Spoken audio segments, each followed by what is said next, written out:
ഒരു സമാന്തര പ്രോഗ്രഷന്റെ n-ാം പദം 2n+1 ആയാൽ അതിൻ്റെ ആദ്യ 3 പദങ്ങളുടെ തുക എത്ര? ഇവിടെ ഒരു സമാന്തര പ്രോഗ്രഷന്റെ n-ാം പദം നൽകിയിട്ടുണ്ട്. നമുക്ക് അതിലെ ആദ്യത്തെ 3 പദങ്ങളുടെ തുക കാണണം. അപ്പോൾ n-ാം പദത്തിനെ നമുക്ക് xn കൊണ്ട് ഡിനോട്ട് ചെയ്യാം. xn = 2n+1 എന്ന് എടുക്കാം. അപ്പോൾ ഈ n-ാം പദം ഉപയോഗിച്ച് നമുക്ക് ആദ്യത്തെ 3 പദങ്ങൾ കണ്ടുപിടിക്കാം. ഒന്നാമത്തെ പദം x1. അത് കിട്ടുന്നതിനായിട്ട് ഇവിടെ n-ന് പകരം 1 കൊടുത്താൽ മതി.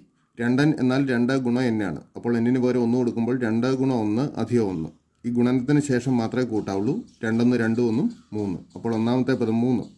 രണ്ടാം പദം x2 സമം 2 ഗുണം 2 + 1. n-ന് പകരം 2 കൊടുക്കുന്നു. 2 2 4 1 5. മൂന്നാം പദം x3. അത് കിട്ടുന്നതിനായിട്ട് n-ന് പകരം 3 കൊടുക്കുക. 2 ഗുണം 3 + 1. 2 3 6 1 7. അപ്പോൾ ഈ 3 പദങ്ങളുടെ തുക കാണണം. 7 3 10, 10 5 15. തുക 15 എന്ന് കിട്ടും. ശരി ഉത്തരം ഓപ്ഷൻ എ.